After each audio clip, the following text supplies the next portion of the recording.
چین کے اندر ثقافتی انقلاب جاری تھا اور مسیحیوں پر یہ کہہ کر ظلم کیا جاتا کہ اگر وہ مسیح کا انکار کر دیں گے تو ان کی نوکریاں، کاروبار اور زندگیاں بحال رہیں گی۔ ایک خاتون تھی جو ہیڈ نرس تھی، اس سے بھی یہی آفر کروائی گئی، لیکن اس نے مسیح کا انکار کرنے سے انکار کر دیا،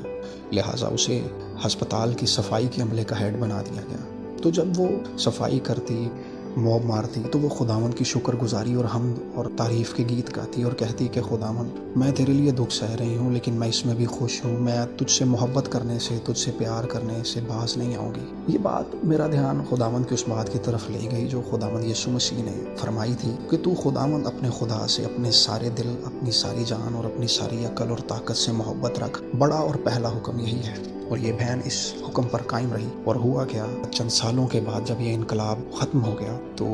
اس محبت نے جو وہ خداوند سے رکھتی تھی، خداوند کی محبت نے پھر سے اس پر سایہ کیا اور اسے پھر سے اس کے منصب پر بحال کر دیا گیا۔ نہ صرف اسے دوبارہ سے ہیڈ نرس بنا دیا گیا، بلکہ جتنے عرصے تک وہ اس جاب سے موجود رہی تھی، اسے اس عرصے کے دوران نہ ملنے والی ساری تنخواہ بھی دوبارہ سے مل گئی۔